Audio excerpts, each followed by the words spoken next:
It's Friday. It's a free form rock podcast after show, bitches.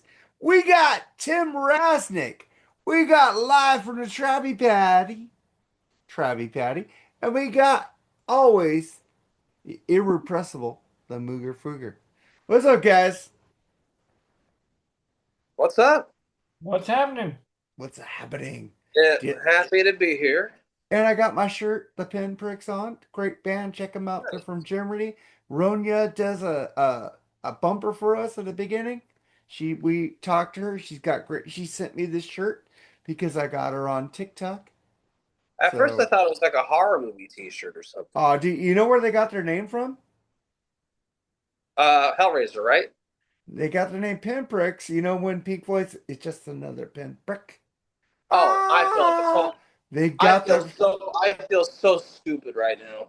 yeah. So Ronya, if you're watching right now, I love you, sister. Yeah, she can Congratulations, come over and smack me in the head for that. congratulations on the kid you just had because her husband is in the band with her. She taught the guy how to play bass to get him in the band.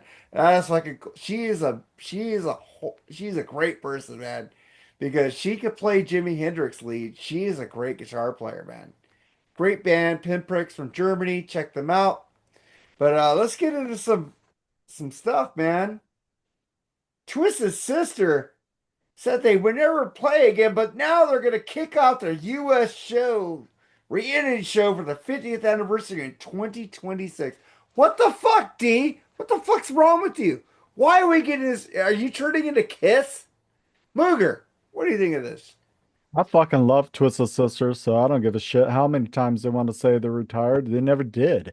They said we're going to go out on this tour. They reunited for 9/11. They came back. They did a few things. I got to see them on one of their many reunion shows at a festival in Fort Wayne, and it was one of the best fucking shows I've ever seen. And I fucking love Twisted Sister. Bring it, man. I don't give a shit how many times the band says, well, they're fucking posers if they say they're retiring and they come back. Who gives a fuck? I agree with you that, and you're Years and fucking. you want to go work at home, I agree come with up in you. your face and go, fuck you. Damn, Mooger, your internet is shit tonight. God, I agree with you, Mooger.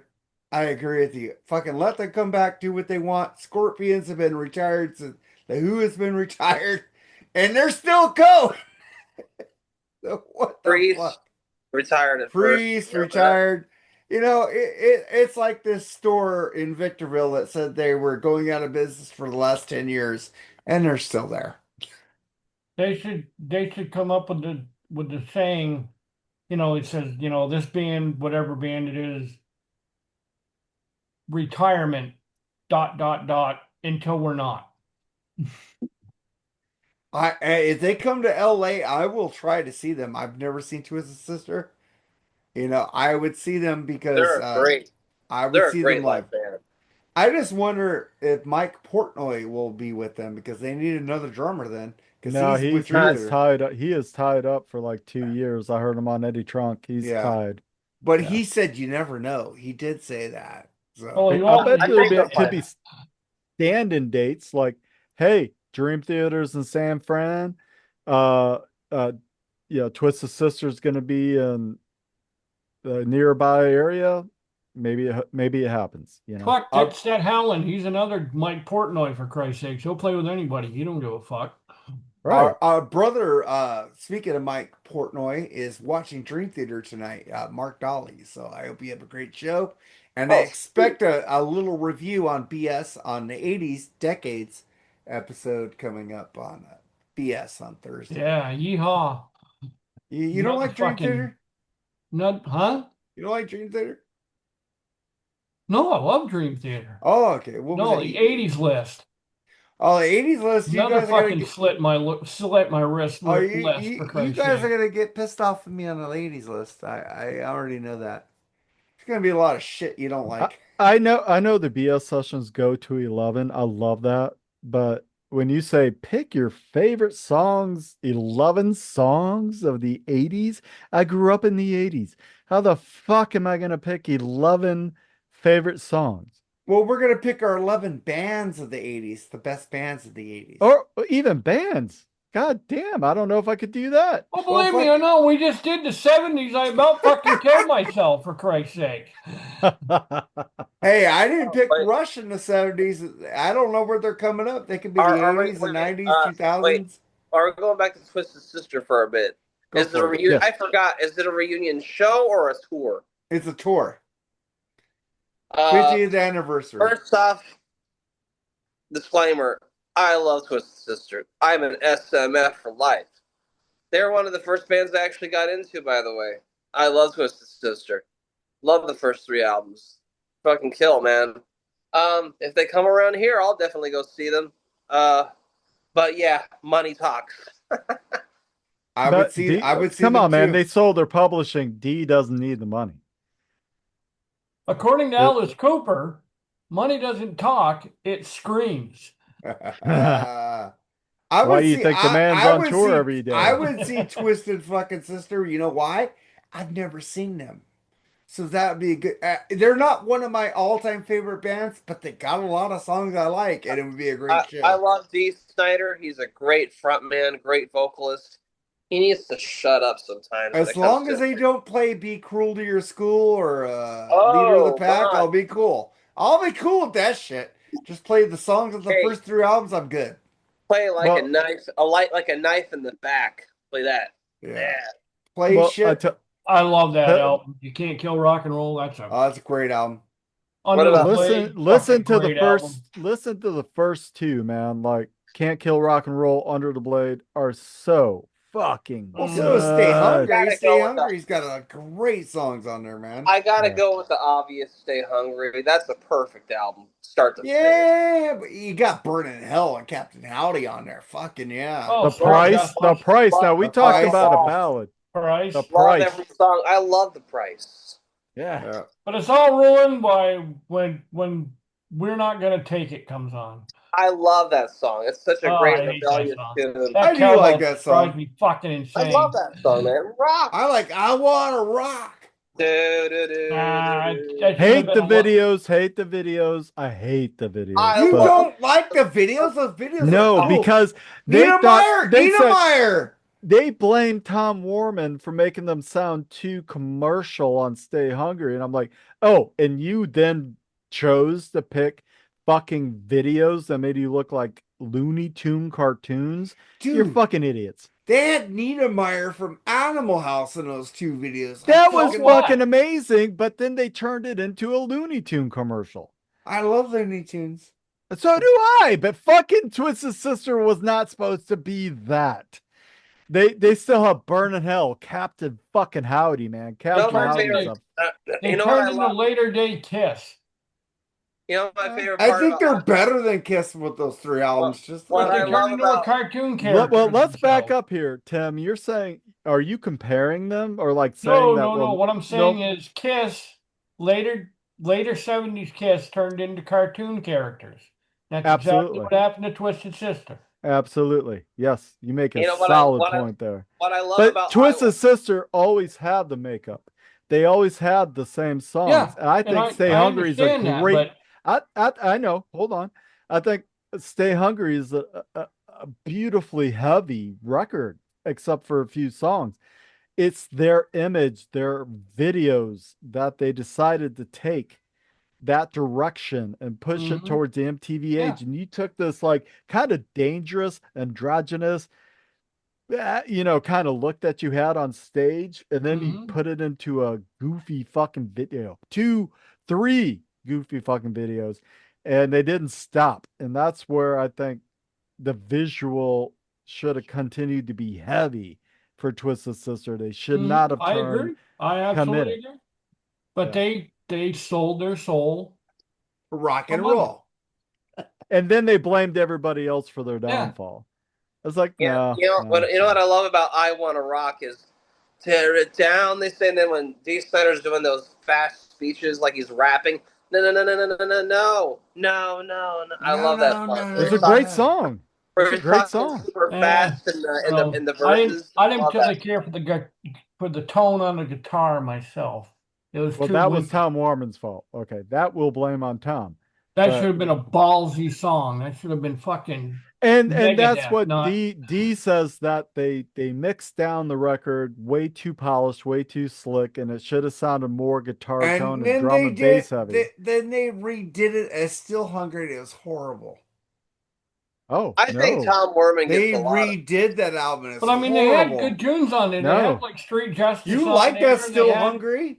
They had Stay Hungry is good an tracks on that amazing album. record. I'm talking about they redid the album without that Tom Warman production. It was horrible. Oh, I haven't heard it. I I haven't It think heard was it. Tom called Werman Still. gets It was too called much. Still Hungry, and it was fucking horrible. I think Oh, Tom well, Werman it's gets. different than what you've always heard. It's different than what you're used to. No, no, no. It was bad. It was All right. bad. I'll have to listen to it. I'm just gonna say all these bands fucking shit on Tom Warman, but he gives them fucking million seller albums. You know, Right. the only thing Exactly. Tom Warman ever did bad was Oh. fucking put "I Want You to Want Me" as on In Color from Cheap Trick as a fucking like horrible fucking the way they did it, and they did it on in Budokan the way it should have been done. He I fucked up that love. song on You know that what? album. It's funny. I love the original version of "I Want You know You." what, Travis? You can fuck the fuck off on that one. Oh, be nice. I love. No, I'm not gonna be nice. That version I, sucks. I love. I think Tom Werman gets too much shit as a producer. I think just he's. said that, but I the only think he's thing, fantastic. the Cheap only Trick, thing he did Mo- wrong was the original version of "I Want You to Want Me." Everything else is cool. I'm Look, good with him. Molly, Cheap Look, the Trick, bottom- Molly had it. But Twisted first off, Sister, Blue Oyster Cult, Motley Crue. Yeah. Tom did not come in with "I Want You to Want Me." Okay, he did not come in with that song, so you cannot blame the way that song No, sounds. no, no. He wanted to do bluegrass version of that song. No, no, What? that was I would've that was liked it. Tom. That was Tom doing that fucking shitty version on In Color. But the rest of the song, the rest of the album is great with California. With fucking the rest of the album is amazing.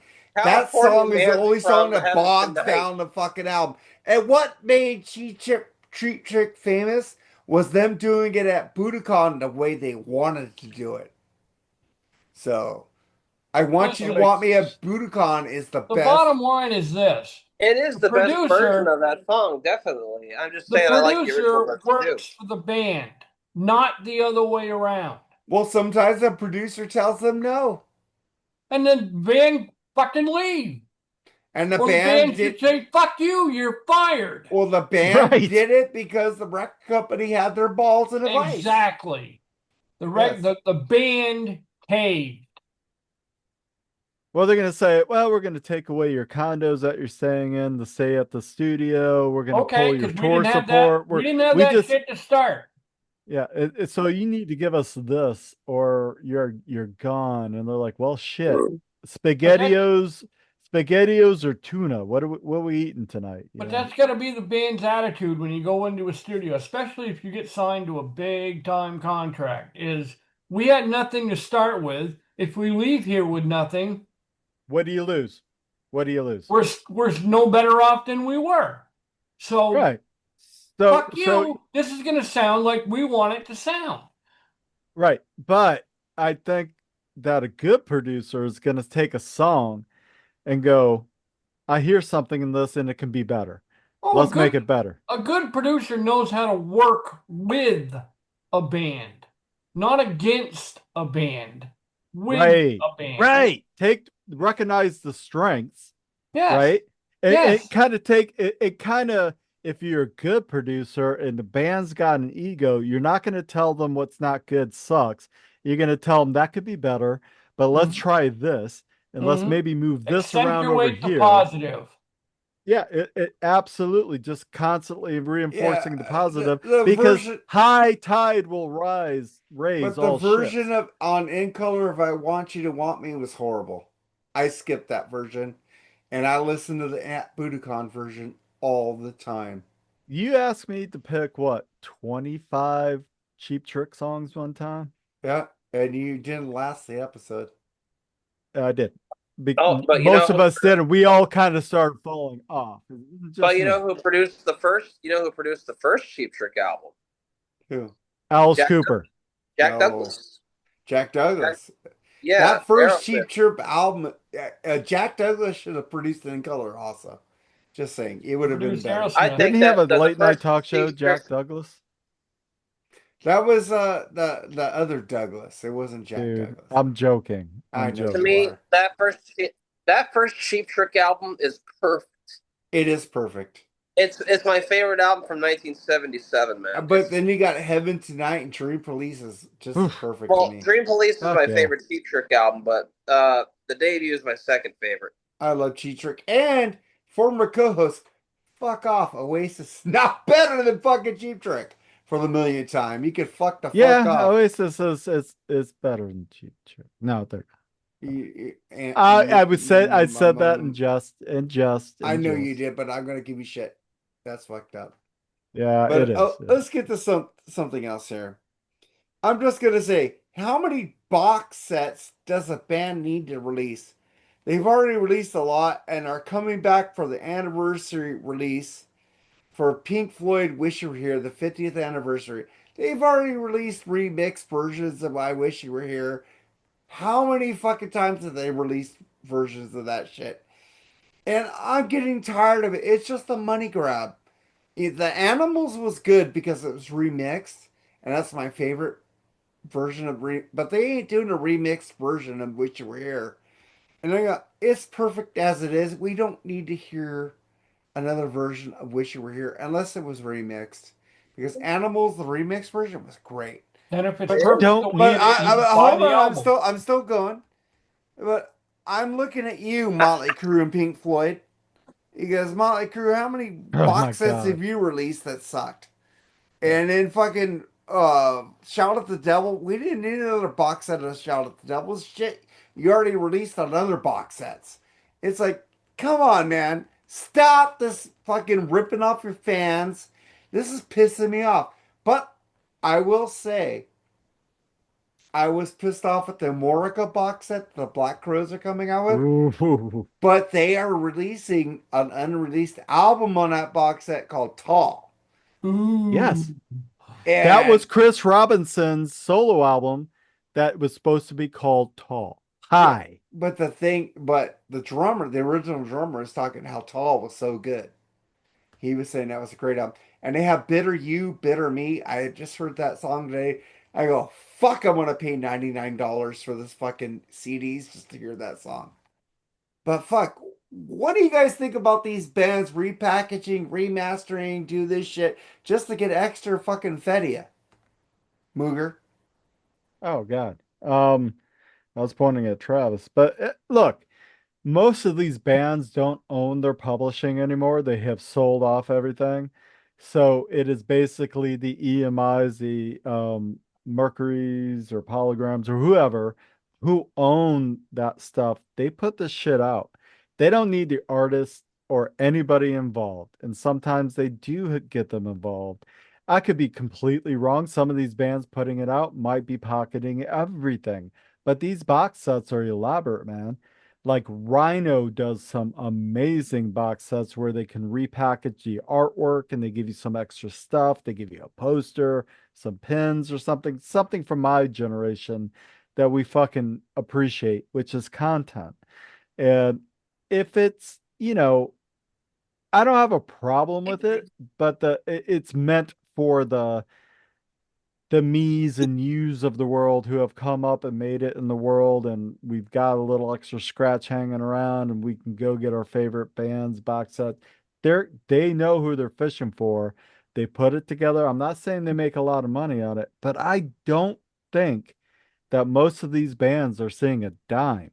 I think whoever owns the publishing, whether it be Sony or some of these other big copyright corporations, these are the publishing companies are making the money. Now, I think some of the reissues are so fucking cool just because of the extras. And if you have the extra scratch, okay.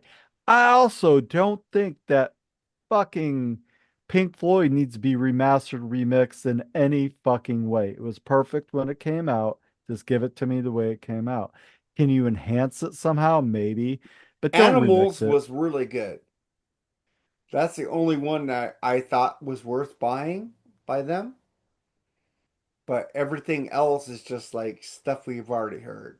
Well, what I don't like, you were talking about like reissues of very old albums. What I don't like is an album I literally just bought 6, 7, 8 months ago, Yeah. and they're re-releasing a part two or a re-image version. And now you get me to buy your album again, but you just put a different drum beat in the background or something. It's Agree with like that shit.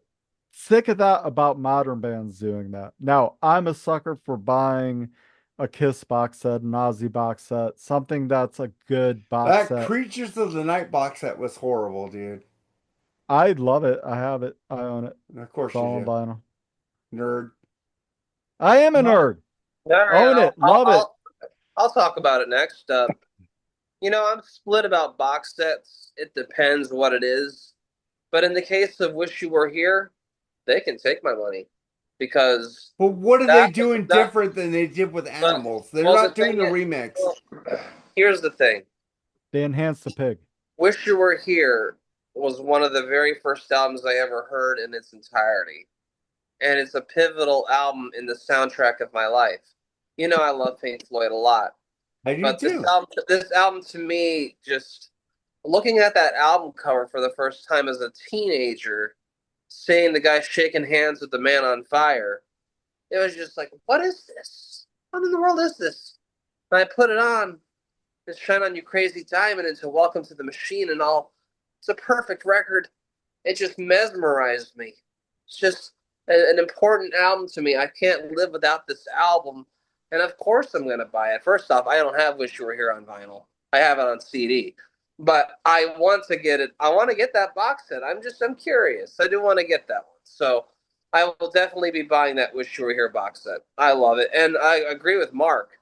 The Animals remix is fantastic. I was listening to that last week and hearing sheep and pigs and dogs. It sounds so different than the 77 release from back then. It has more oomph to it. It It's does. fantastic. I'd like to see what they do with the wall. I'm interested in that. Well, they haven't really did a wall box set. That would be cool. But they did the whole fucking Pink Floyd remasters on one box set one time. And I'm just saying, and Motley Crue just keeps repackaging, rehashing, redoing this They shit. don't need to redo anything, by the way. It's like that Dr. Feelgood box set was horrible. Just like the album. Yeah, well, I liked the album. I'm just saying. Tim, you got any thoughts on these reboxing, remastering? yeah, when I was in the game all them fucking years ago, there were two rules you did not break. Period. End of story. You didn't even think about breaking them. One, you did not sell your masters to anybody for any price. And number two, you kept your publishing. Period. You Right. owned your songs for better or for worse.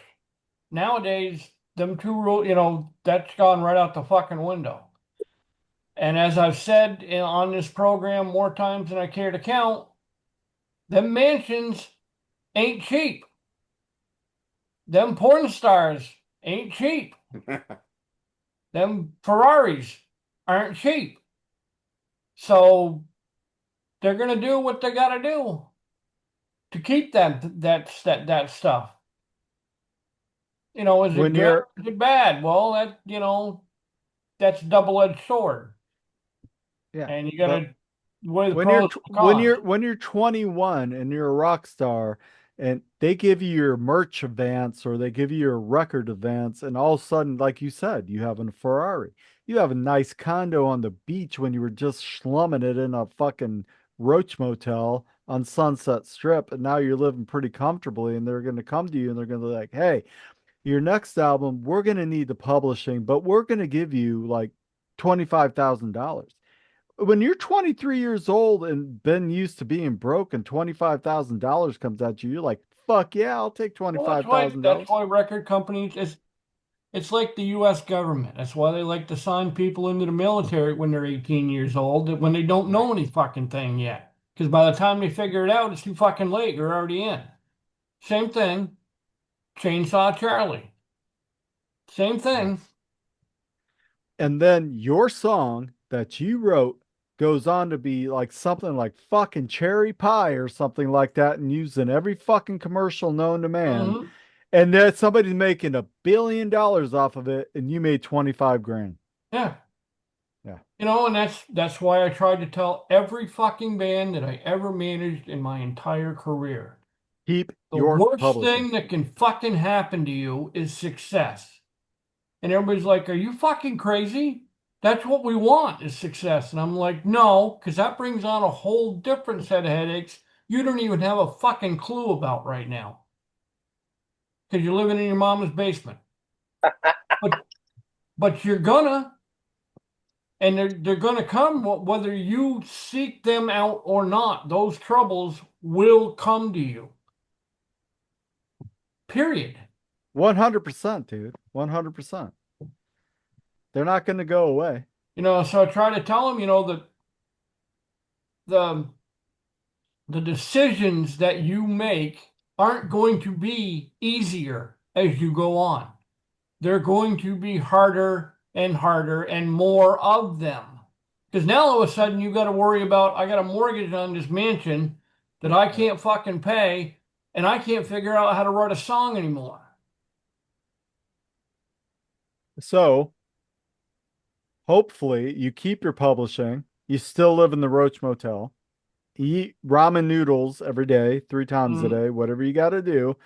But you keep plugging it out. You keep that song that you believed in. The record companies would not sign these 80s artists without giving away their publishing. And if I was an 80s artist, I would have said, no, I got a fucking good song. I'll keep hold of it. But it's hard to do that when you're literally eating SpaghettiOs out of a Believe can. me, I understand that. Yeah. Yeah. I dealt with that so many fucking times. But like most of the managers that I was associated with for different bands, or even different labels, really, Right. they would, they would accentuate the positive. It'd be like, oh man, you're gonna live on the beach in sunny Southern California. You're gonna have fucking bikini clad chicks all fucking around you, and you're gonna party all night, fucking drink all day, and fucking And I was I'm going, Robin Leach. yeah, and I was going. Lifestyles of the You rich and famous. still have to be able to write songs. You still have to be able to tour. You can't tour if you're all fucked up. And and they would. Some of them got it. Some of them got it, and they understood that. And I'm like, like my old man used to tell me all the time, if you make a paycheck of $300 a week, take 50 of it, put it aside. That's all you have to do. Put it aside. All day long. All day long. It's still there. It's still your money, but you don't have to go spend it doing stupid shit that you're going to regret later on in life. And You that's know what what? I tell them. Yeah, you know what most of these guys fell victim to was tax evasion because they didn't know they weren't evading taxes. They didn't know they had to pay taxes. Black Sabbath. Perfect There you go. example. Oh, it's somebody like, look, I'm always like, if you make $100, take $25 of that and put it into a tax fund. Take another $25 of that, put it in your savings. That still gives you $50. Exactly. So have fun with that. So you have a little in savings, you have a little bit for the But tax man, and then you move on. You would be stunned by how many people do not understand that. And to me, that's economics 101. Right. But so many bands are like, I'm reading something called Nothing But a Good Time. It's a great book. I recommend everybody check that out. because it's a good bathroom book because you can open it up to any chapter anywhere, and it's all interview with everybody. Every band fell victim Of to course they did. taxes. Called they didn't save anything. They sold their publishing. I'll tell you who They didn't, though. I'll tell you one musician who didn't is Warren California. DeMartini. Oh, he was fucking Mars bar guy, man. He came from I a trust understand that, but he fund. also was brought up to understand economics. Okay, I don't He know got it. all about that. He understood it. So So, welcome to Freeform Rock Podcast BS Sessions Economic 101. Econ This 101. ain't no BS session. This is the after show. I No. know it's not the BS session. Yeah, it is I'm not BS even no, drunk. but I'm just saying that, I blame Barks root beer. and it's like, okay, these musicians, like Steven Tyler has said, they didn't start making any money until Toys in the Attic. They actually owed money from their Big first time. album to Toys Big in the time. Attic. Like Kicks. Yep. Toys in the Attic wiped them clean. Clean. Not even making money. Clean. And their manager was happy to give them a $50 a week per diem out of his pocket until they made some money. Mm-hmm. Yeah. But I'm just saying that it wasn't even like all of a sudden they made $500 million. They were just clean. Didn't owe anything. But clean feels good. But they didn't make anything either. But they didn't owe anything. And all the tours they did and all the albums they put out, they didn't make any money on that.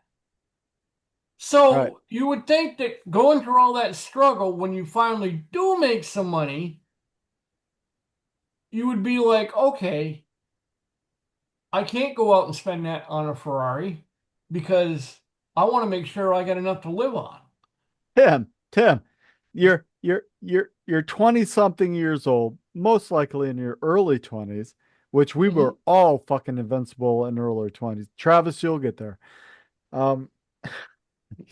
30, isn't he? I know. Anyway, so hey, okay, we're wiped clean. Now we're actually going to start making a little money and we're going to put a little away. Taxes are going to come. Blah, blah. No, somebody brings over a fucking pound of cocaine, a fucking case of whiskey. Next thing you know, fuck everything. I'm young. I'm indestructible. I'm in the most popular band in the world. Fuck this shit. You make horrible decisions. And there's the hole. That's the hole you fall in.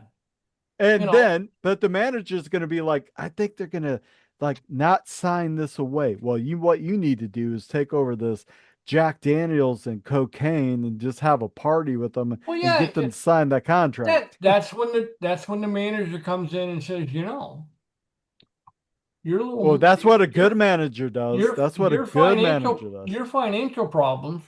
But the managers were incestual with the record labels. Exactly. They were like, okay, because if you get your band to surrender this, we're going to give you this. The record company's going to them and saying, look, Mr. Manager, we'll give you a 50% bonus on what we signed this for, but we got to get it out of these, we got to get it out of the hands of the artist.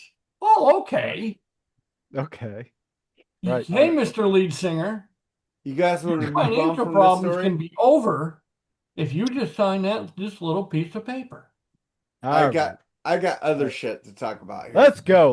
Now econ class is over. Motley Crue frontman Vince Hill reveals he suffered a stroke. Makes sense. Tracks. The residency, I had to learn how to walk again. He had this stroke last Christmas. What do you guys think about Vince stroke? That's terrible, man. I hope he gets back to normal soon. That's just terrible. And he has always been my favorite member of Motley Crue, and he seems like the guy who enjoyed the music the most out of that band. And I wish him nothing but the best, man. Healthy, speedy recovery for you, Vince. And it's like, and by the way, that covers album he did. Tequilas and something. What's it called? Tequila and Sunrise or something. It's really Dude, that good. that covers album was really good. Really good. Yeah. Very Yeah, good. I listened to it as well, and I loved it. I like a lot of his solo stuff. I will say I loved that his first solo album. yeah, Oh, I love that every first solo. everybody is giving like Vince Neil some shit, maybe deservedly, maybe not. I don't care over the I years. don't like how they No, call him like fat and shit. You know, well, no, everybody gets but fat. no one deserves a stroke, man. He didn't call this on But they himself. call him Vince Meal. That's horrible. Well, Oh, okay. I've what never done that. what Never done happened that. first, the stroke or him beating up his last girlfriend? I don't know. Oh, come on now. But Come on, I'm just gonna say, Vince, get better, the best you can, start running, sound better. You're gonna be fine. I don't wish death or injury or ailment on anybody. Yeah, I have not always been complimentary of your vocals, and for good reason, but you certainly are a human being, man. And I hope you recover fully. You say you're 90 to 95. I hope you get to 100 and 105. I agree with you, man. Yeah, I agree. I don't, I mean, I don't wish that on anybody, a stroke or a heart attack or anything No. like that. But I also don't wish, I also don't wish violence on anybody either.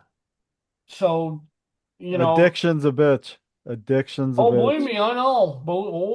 Believe me, do I know? But I never hit anybody. Right, right. Some of us don't, and some of us do. So, Yeah. Let's I've get come close, let's get but to I my never last did. story here. I don't know if you guys saw Youngblood's performance of Steven Tyler, Nuno, and Joe Perry when they did a tribute to Mama and Coming Home on the MTV Music Video Awards, which I don't know why they still have VMAs when they don't show videos. But the, these idiots from fucking the darkness, Justin and Dan Hawkins, both criticized Youngblood's performance of Ozzy Osbourne. Dan calling it cynical, nauseating, and shit, and a bunch of bellreds who were just jumping to further their own careers. Justin Hawkins echoed the sentiment, describing the performance as ridiculous attempt to look original. And Youngblood is a wannabe poser with no authentic connection to rock legends. What I gotta say about that, you're fucking gatekeepers, bitches. Shut the fuck up. Your band of darkness sucks dicks. Yeah. And you're fucking sitting there calling out a guy who's keeping rock and roll alive. Fuck you, the darkness. You fucking suck anyways. I don't fucking care for Youngblood, but fucking him, Ghost, and he's fucking whatever bands they are keeping rock and roll alive and fucking killing hip hop. That's all I gotta say. What do you guys think about that shit? Gatekeepers and Mick Watkins, if you're watching this, I totally agree with your comment about them being gatekeepers. Well, so first tell us. off, No, I'm sorry. I'm sorry, Mark.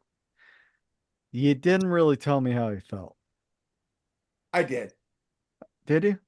Did you? I'm tired of these gatekeepers fucking shitting on younger artists. Even though Yeah, I don't like Hey, don't them, hold back, Mark. Tell us how you really even though feel. I don't like them, it's fucking rock and roll. So shut the fuck up.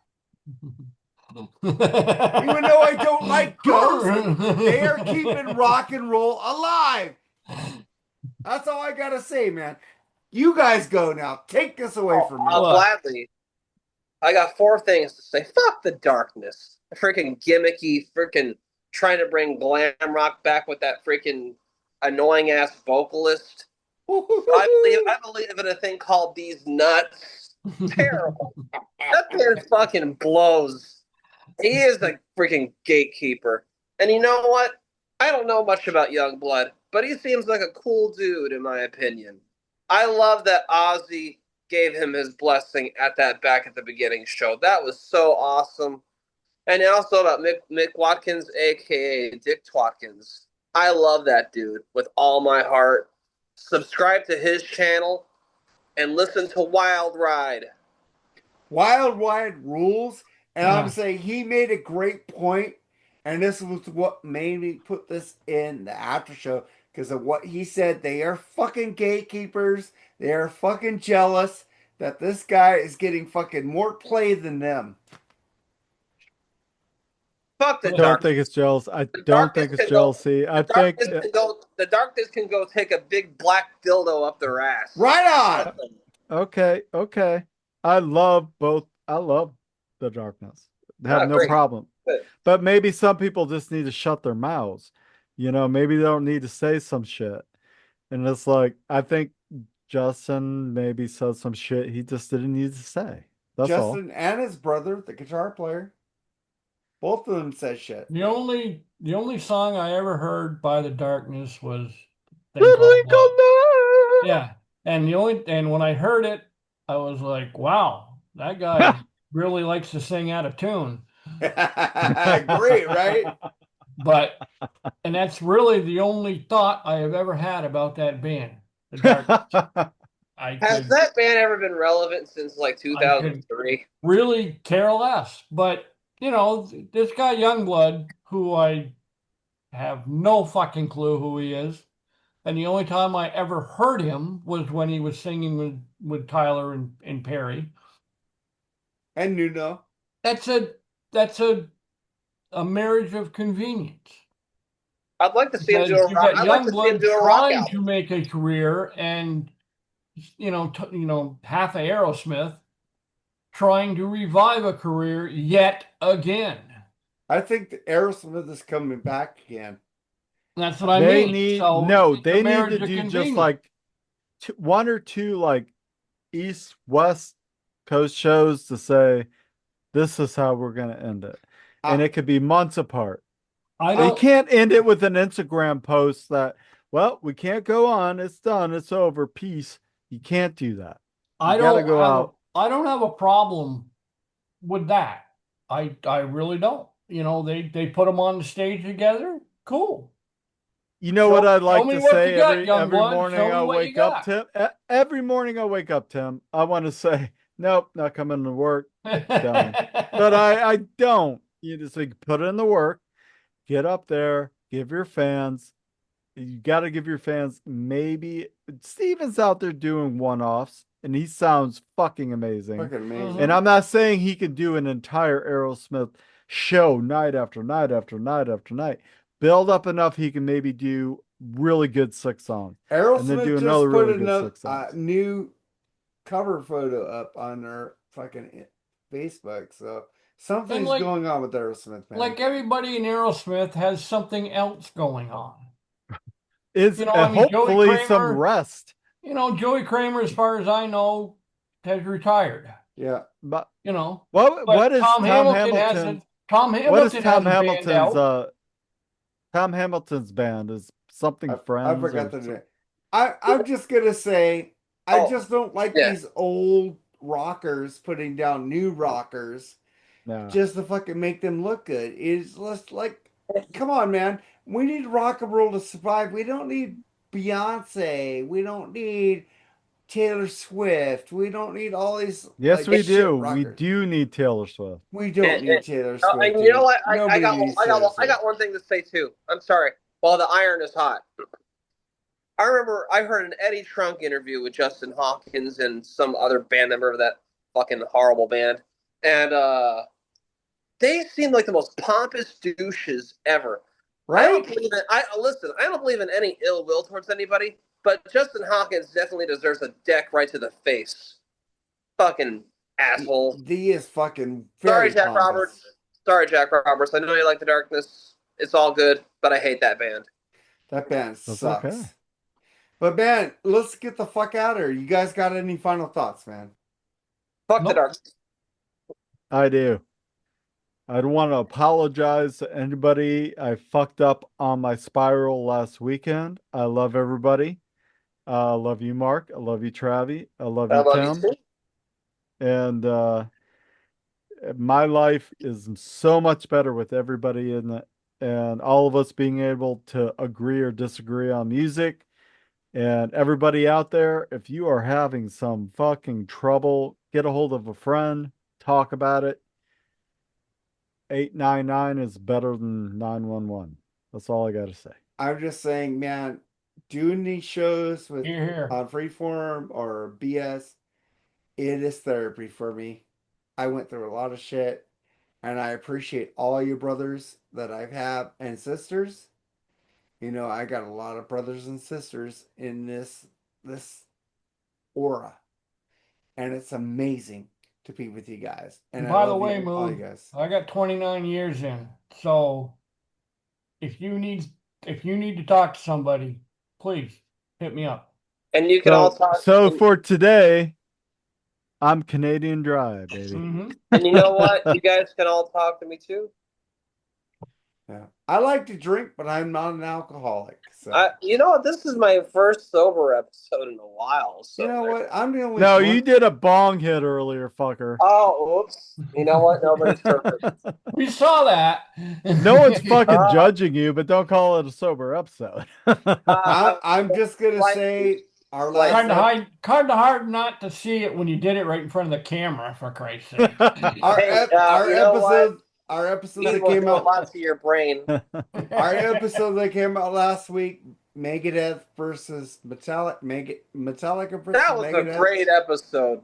That was a great one. It hit 1,000 downloads, and we want to thank all you people out there who listened to that episode. We appreciate you. We are growing, and I enjoy it because we ain't making money off this. We're here doing this out of love of rock and roll and metal. He invoices me every We February. are doing Oh, this. and my man Eric I Ar- actually told Podbean to fuck off. It took off. They were starting to give us money because we were making things, and I turned that off. And I said, no, I don't want to make money. I want to do this because we want to talk rock and metal. We don't need fucking sponsors. Always. We don't need fucking money. We are doing this for the love of rock and roll, metal, and pop. Whatever we like to talk about. And Oingo Boingo is next week. So enjoy Fuck that. yes. I am so looking forward to that. I am. Travis will be on there too, man. I'm not being sarcastic because I'm not saying I hate Oingo Boingo. Oingo Boingo Alive, recorded alive in the studio. I thought it was just called Boingo Alive. Boingo Alive, yeah, but I'm just still gonna call them because they tried to change their name because people thought it was too long. But I'm gonna say Boingo Alive next fucking episode, man. I am so excited for you guys. There are some shit songs on that album. They did Country Sweat. There's gonna be some drinking for me in that episode. I hope you're drinking. I want all you guys to fucking drink with me. I wanted Tim on an episode, but he won't be on there, you motherfucker. I'm sick. You're sick. You said you'd do anything. You lied to me. But take us out, Mooger. Hey, me Wait a take minute. you You out. lied to me Take us because out. you said this is going to be about music. Take us out, Mooger. Okay, guys. Thank you for tuning in. This was the after show to the Freeform Rock Podcast. I love Travis. I love you, Tim, you guy, and Mark. Thank you so much for having me. I love being here. I love being clear-headed and well and healing. Love you. All right, brothers. We'll see you. Peace. Later, guys. Love you guys. Later. Love Peace you out. guys. Good night. Later.